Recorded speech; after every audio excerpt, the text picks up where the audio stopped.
mataas na pagpupuri at pagluwalhati at pagsambasat para sa ating pinakamamahal na Panginoong Yesus po lamang. Dobling paggalang, pagrespeto at patuloy na pag-aalala sa mga ginintuang turo at aral ng ating dear beloved Honorable Pastor Wildy E. Almeda at beloved Honorable Assistant Pastor Lina C. Almeda. Greetings to all beloved Almeda family, sa lahat ng mga beloved preacher, beloved workers, at beloved Vitel.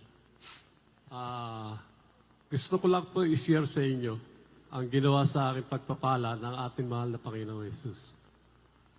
Ako po ay isang OFW sa Saudi Arabia bilang isang driver.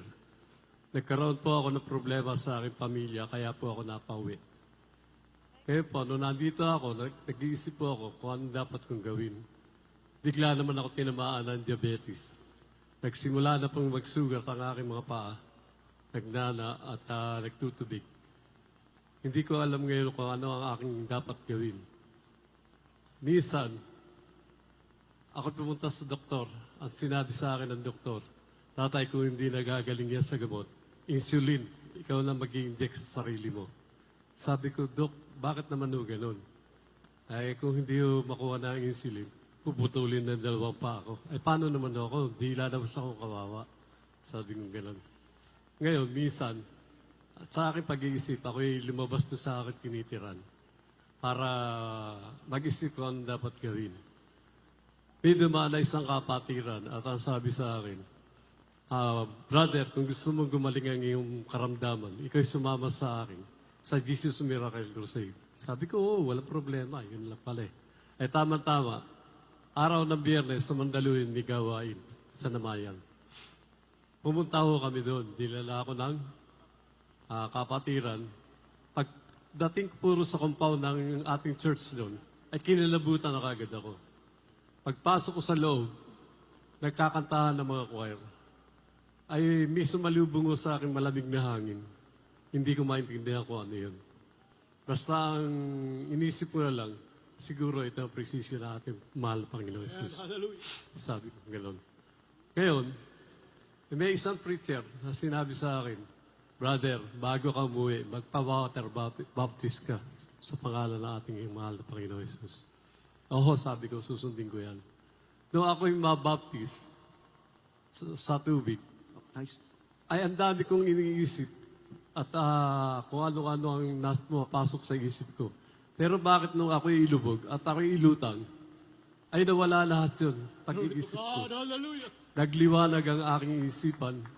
Sabi ko, mahal na Panginoon Jesus, salamat po sa mga ginagawa niyo sa akin. Hanggang sa ako'y umuwi, nung ako'y mahiga, sabi ko sa mahal na Panginoon Jesus, mahal na Panginoon Jesus, sabi ko, sana bigyan niyo naman ako ng katahimikan dahil ilang araw na po akong hindi nakakatulog. Nung ako'y pumikit, nung ako'y dumilat, umaga na, maliwanag na, gawa ng ating mahal na Panginoon Jesus. Pagkatapos po nun, ako'y agad bumangon. Tinignan ko yung aking mga sugat sa aking mga paa. Tinanggal ko yung balot. Nakita ko na natutuyo na ang tubig at nananito.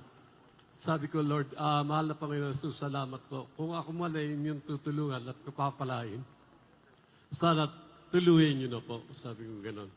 Nagpatuloy lang ako sa dalo na sa gawain sa Mandaluyong. Within 4 months, dahil September 2024, nung ako'y makarating sa Jesus Miracle Crusade, sabi ko gano'n. Ngayon po, pagtungtong ng 2025, January, instant po ako pinagaling ng ating mahal na Panginoon Jesus. Lord, hallelujah.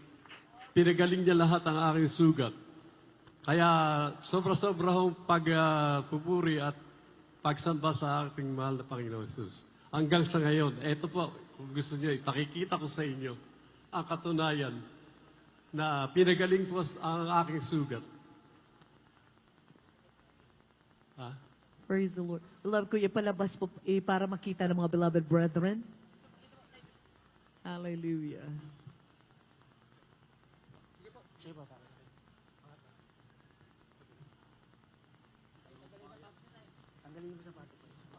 Ayun po, mga minamahal, tuyo-tuyo na po.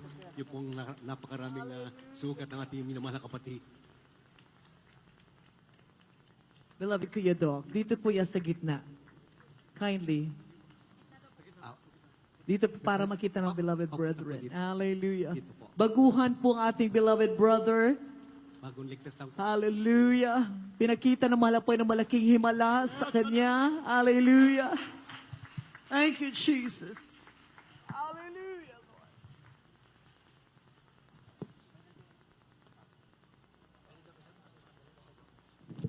Ayan po mga minamahal, na ayon po sa mga espesyalista na dapat po yung puputulin po talaga, mga minamahal, yung po nga kasiguruhan ng diagnosis at treatment, the final treatment po ng mga doktor, subalit sa himala ng mahal na Panginoon. Amen? Sapagkat tayo po nasa buong katotohanan, sa mga unang panalangin po, dakilang sakripisyo, dearly beloved, honor praise the Lord, also the praise of the beloved family po, narito na po, pinagilangan ng mahal po. Amen? At tuyo po at nakakalakad po ng talaga pong isa na pong normal na tao.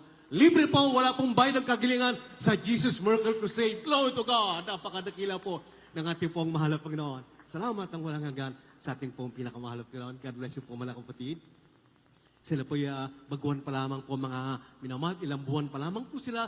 Subalit siya po nagpapatotoo sa mga kabutihan at dakilang mga kabagbalang kagilag-kilala sa gawa na makapagan ng kamay ng ating mahal po. Tangis sa ating dakilang Diyos lamang po sa ating mahal pang Jesus ang lahat ng kapurihan at pagpapasalamat. Palakpakan po natin ng mahal. Magpasalamat po ang lahat ng pinagpalang Kristyano sa mahal po natin. Ang pinagpalang magsabi, Praise the Lord!